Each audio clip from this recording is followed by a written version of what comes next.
सर्वप्रथम आपण silver jubilee आणि डायमंड ज्युबिली एकत्र आल्यामुळे गोल्डन ज्युबिली गोल्डन ज्युबिली आपण यांचं अभिनंदन करूया, त्यांना हार्दिक हॅपी बर्थडे करूया.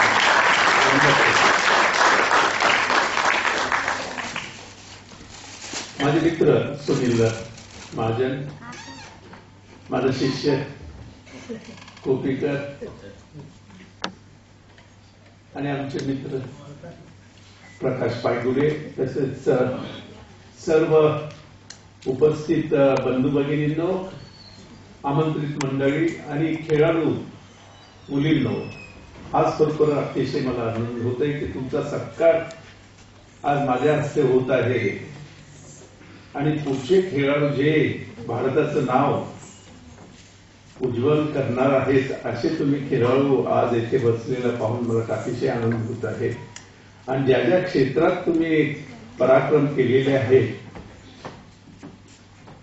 खरोखर या संवाद जो संघटना आहे त्यांचं कौतुक करावंशी वाटतं, कारण की ज्या पद्धतीने त्यांनी हा कार्यक्रम घडवून आणला ही फार उत्तम गोष्ट झालेली आहे.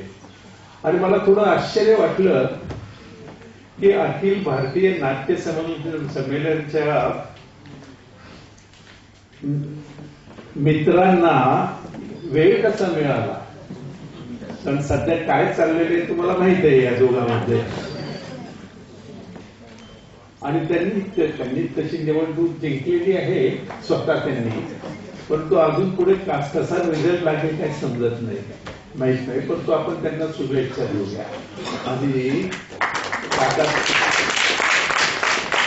त्यांनी माझ्या 75 वर्षाचं झालं होतं त्यावेळी ज्या पद्धतीने त्यांचा सत्कार आयोजित केला होता तो खरोखर अतिशय उत्तम प्रकारे त्यांनी माझा सत्कार आयोजित केला होता. आज खरोखर मला अतिशय आनंद होतोय ह्या मुलींचा, कारण की ज्या पद्धतीने त्यांनी आतापर्यंत त्यांच्या जे खेळ खेळतात त्यात त्यांनी प्रावीण्य मिळवलेलं आहे, ही एक पहिली पायरी आहे असं मी समजतो. आणि हे एक चॅलेंजही आहे, कारण आता ते इतके काही मुलं आणि मुली पुढे येत आहेत सर्व क्षेत्रात, एक खेळातच नव्हे तर सर्व क्षेत्रात. आणि हे चॅलेंजेस इतके काय जबरदस्त आहे, कारण सिलेक्शन कमिटीचं ज्यावेळेस मी अध्यक्ष होतो त्यावेळेस मी सर्व भारतात जे खेळाडू पाहिलेले आहेत त्यावरून एक असं माझ्या पुढे एक असं दृश्य आलं की काही वर्षानंतर हे जे सिनियर दिग्गज खेळाडू हे रिटायर होतील की नाही शंका होती, परंतु ज्या पद्धतीने आता तरुण पिढी पराक्रम करत आहे, सध्या ज्या पद्धतीने क्रिकेट क्षेत्रात ह्या तरुण खेळाडूंनी ज्या पद्धतीने प्रगती केलेली आहे, त्यामुळे खेळाचं भवितव्य, विशेषतः क्रिकेट खेळाचं भवितव्य फारच उंचवलेलं आहे. आणि ह्या दोन मुलांनी ज्या पद्धतीने मागच्या म्हणजे अगेन्स्ट ऑस्ट्रेलिया ही सेकंड टेस्ट मॅच जिंकली, फलंदाजी ज्या प्रकारे त्यांनी केली ते पाहिल्यानंतर मी अगदी भारावून गेलो आणि आश्चर्यचकित झालो, कारण ऑस्ट्रेलियाचा संघ जो आहे जनरली तो अतिशय प्रभावित असा संघ समजला जातो. आणि एवढंच नव्हे तर क्रिकेट जगतात त्यांच्या इतका चांगले खेळाडू म्हणजे शेवटपर्यंत झुंज देणारे कोणते खेळाडू असतील तर ते ऑस्ट्रेलियन खेळाडू समजले जातात. पण ज्या पद्धतीने आपली ही तरुण पिढी प्रगती करत आहे आणि ज्या पद्धतीने तो सामना जिंकला हे पाहून आता इथून पुढे सर्व क्षेत्रात हे तरुण पिढीचं राज्य आलंय, त्यांचं आता स्थान प्रस्थापित झालेलं आहे. आज ह्या मुली इथे बसलेल्या आहेत, आता हे सर्व तुमच्या हातात आहे आणि तुमची प्रगती पाहून खरोखर मला अतिशय अभिमान वाटतो तुमचा. परंतु हे एक चॅलेंज आहे मी समजतो.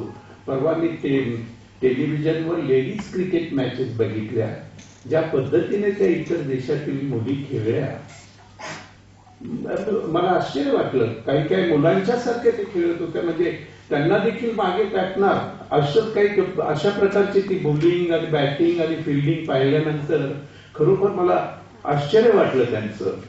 आता ह्या मुली ज्या ठिकाणी खेळत आहेत तिथे चॅलेंजेस निश्चितच असणार, यात मात्र शंका नाही. एक मात्र मला आवर्जून सांगू द्या की गव्हर्नमेंटने देखील आता खेळाडूंना उत्तम प्रकारची सुविधा आणि त्याचप्रमाणे चांगले जॉब देण्याचं देखील ठरवलेलं आहे आणि ते देत आहेत. तुमचा आता हा खाडे जो स्विमर, वंडरफुल स्विमर, त्याला एक फार मोठी जबाबदारी दिलेली आहे. म्हणजे आता गव्हर्नमेंट देखील त्यांना कळून चुकलेलं आहे की आपण देखील काहीतरी करायला पाहिजे त्या खेळाडूंसाठी. आणि त्या मुलींना देखील माझी खात्री आहे की जर अशीच प्रगती तुम्ही करत राहाल तर जेथे कुठे तुम्हाला हवं असेल ते जॉब वगैरे ते निश्चित रूपाने तुम्हाला देखील उपलब्ध होतील, यातील मात्र शंका नाही.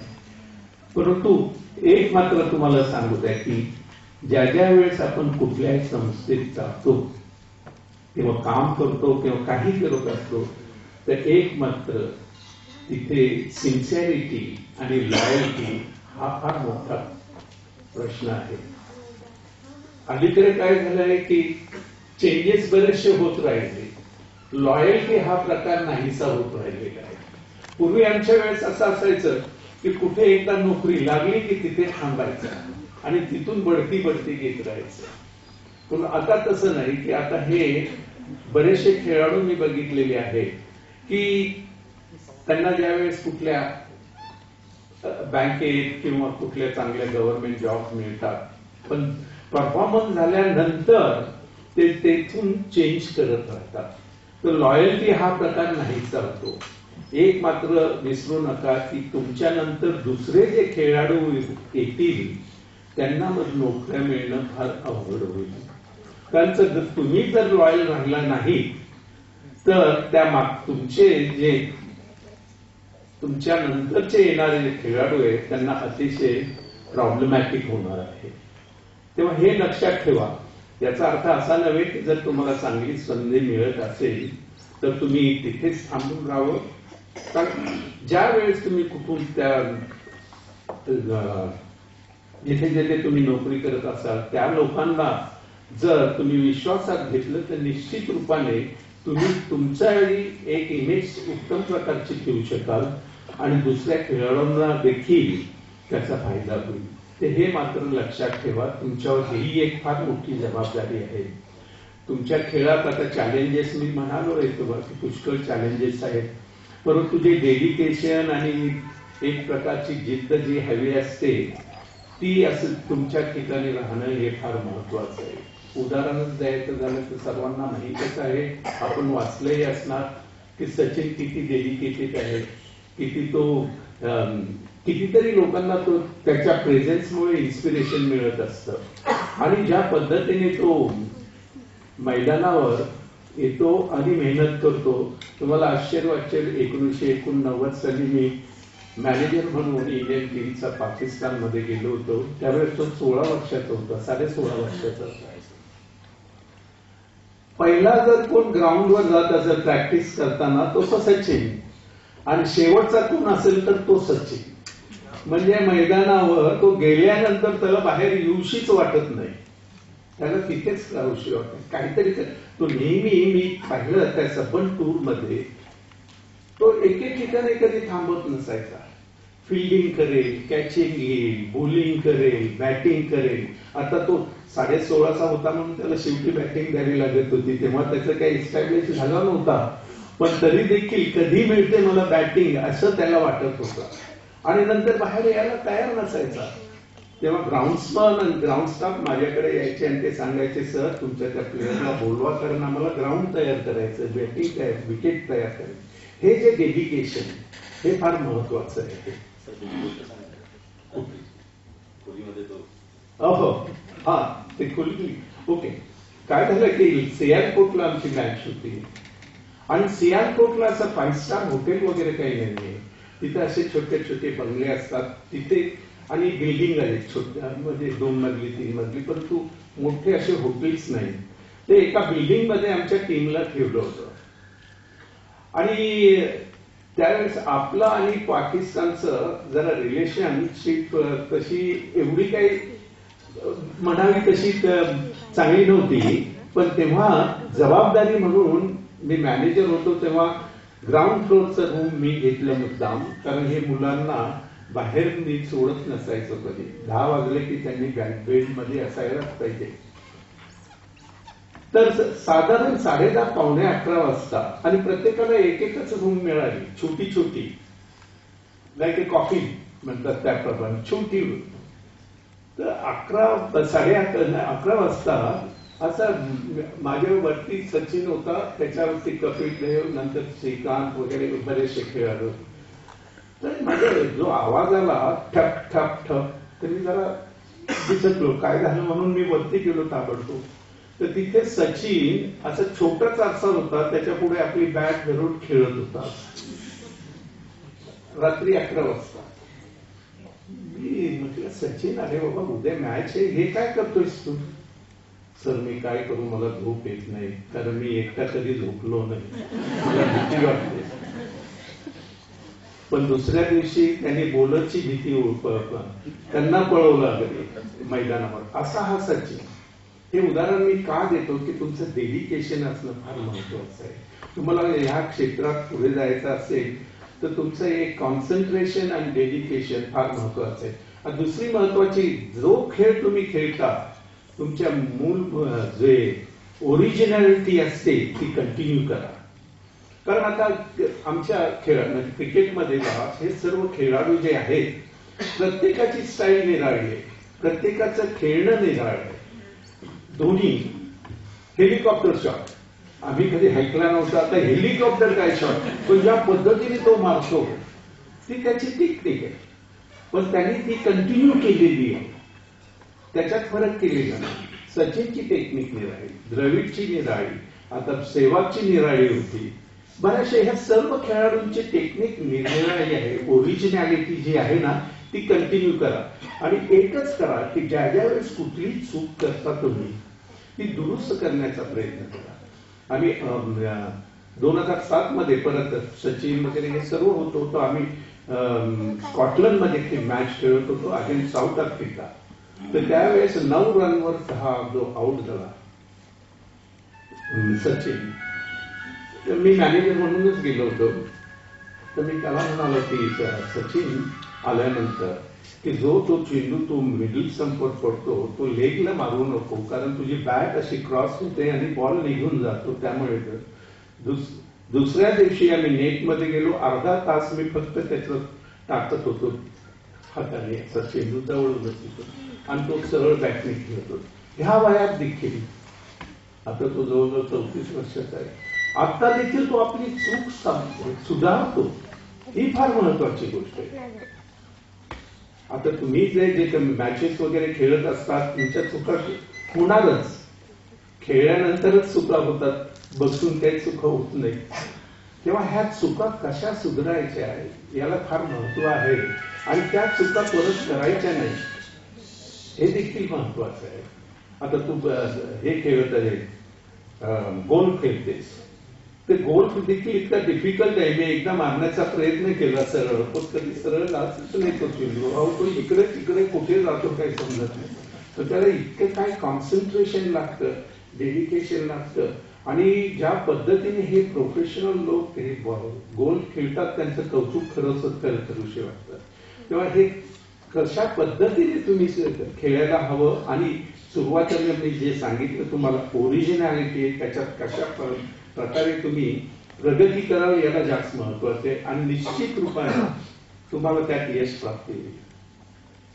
सचिन असं करतं म्हणून तसं करण्याचा प्रयत्न करू नका, किंवा धोनी तो हेलिकॉप्टरनी जसं जातोय तसं जाऊ नका, तुम्ही जेटने जा. दुसरं तुमचं स्वतःच काहीतरी राहू द्या, कंटिन्यू करा, तुम्ही त्याच्यावर मास्टरी मिळवा. निश्चित रूपाने तुम्हाला त्यात यश प्राप्त होईल. कारण आपण हे बरेच वेळेस आपण हे चायनीज लोक सुरुवातीला टेबल टेनिस खेळत असताना एक ग्रीप निराळी असायची, आता त्यांची ग्रीप निराळी आहे वगैरे. पण आपले बरेचसे लोक आता ते चेंज करण्याचा त्यांच्यासारखा खेळण्याचा प्रयत्न करतो नाही का. तू आता टेबल टेनिस खेळ आहे, आता तू त्यांना पाहून त्यांच्यासारखं करण्याचा प्रयत्न करत असशील असं मला वाटतंय. हो ना? बरोबर. नको, तुझी कंटिन्युटी राहू दे, त्याच्यात मास्टरी मिळव. आता आपली बॅडमिंटन प्लेअर सायना ज्या पद्धतीने खेळते that is our original. Chinese गर्ल्सना बॅडमिंटन मध्ये हरवणं इट्स व्हेरी व्हेरी डिफिकल्ट. कारण चायनामध्ये कशा पद्धतीने आणि कशा प्रकारे ह्या लोकांना प्रोत्साहन दिलं जातं, ट्रेन केलं जातं, त्या मुलींना त्यांचा पराभव करणं फार फार अवघड. पण ह्या आपल्या मुलीने त्यांना सिंगापूर का मलेशियामध्ये त्यांच्यावर मात केली. तेव्हा ह्या ज्या गोष्टी आहेत ह्या महत्वाच्या आहेत. One is try to improve your stamina तर पाहिजेच.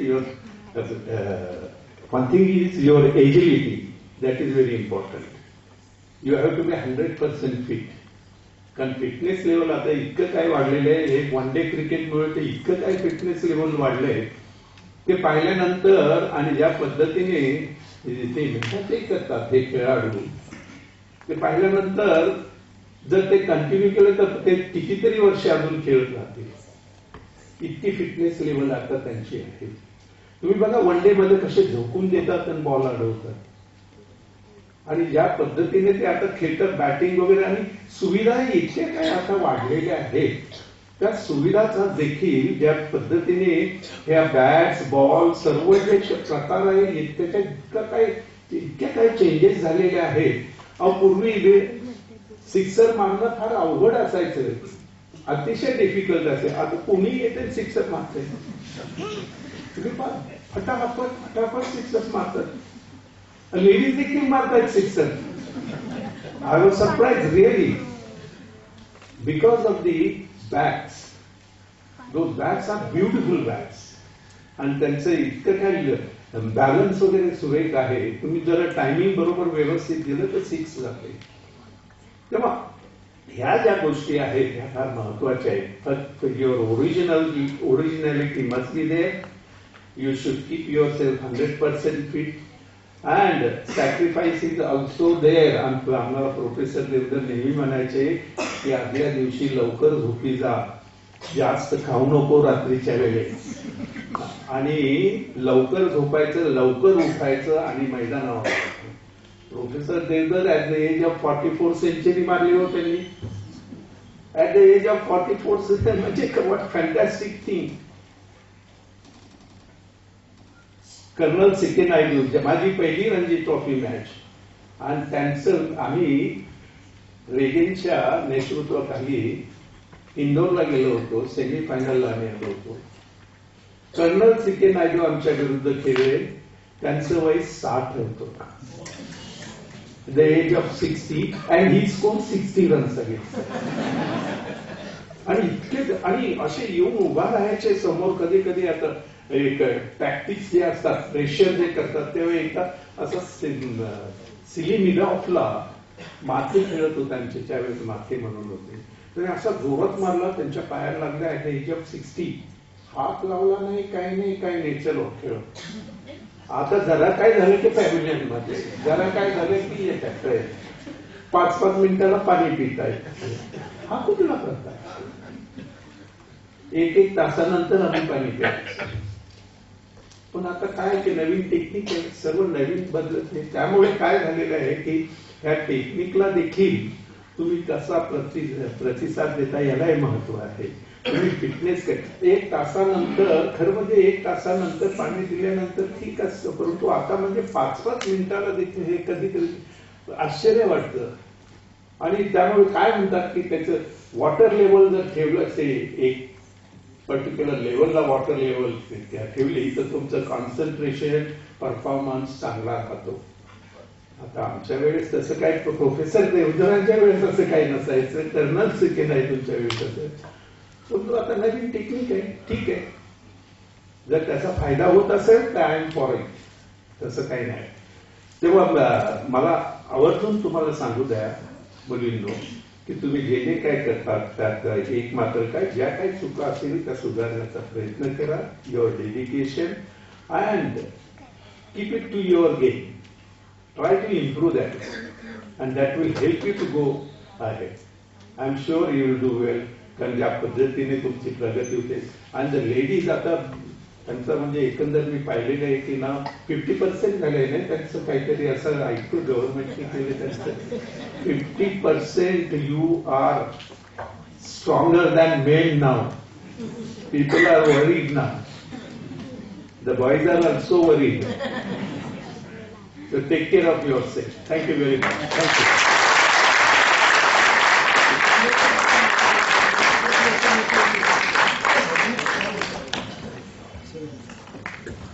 सर, आपण देवधर सरांची आठवण सांगितली.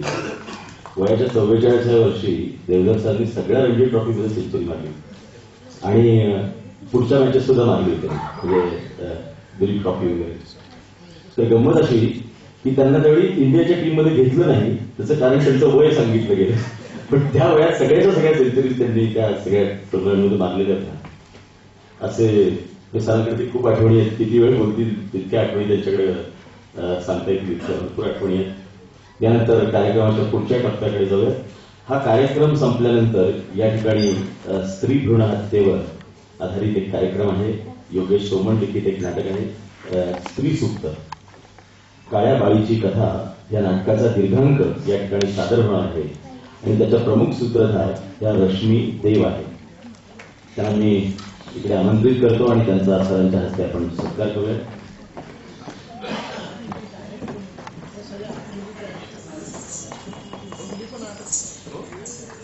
अतिशय सुंदर नाटक आहे. रश्मी देव यांचा सत्कार करूया.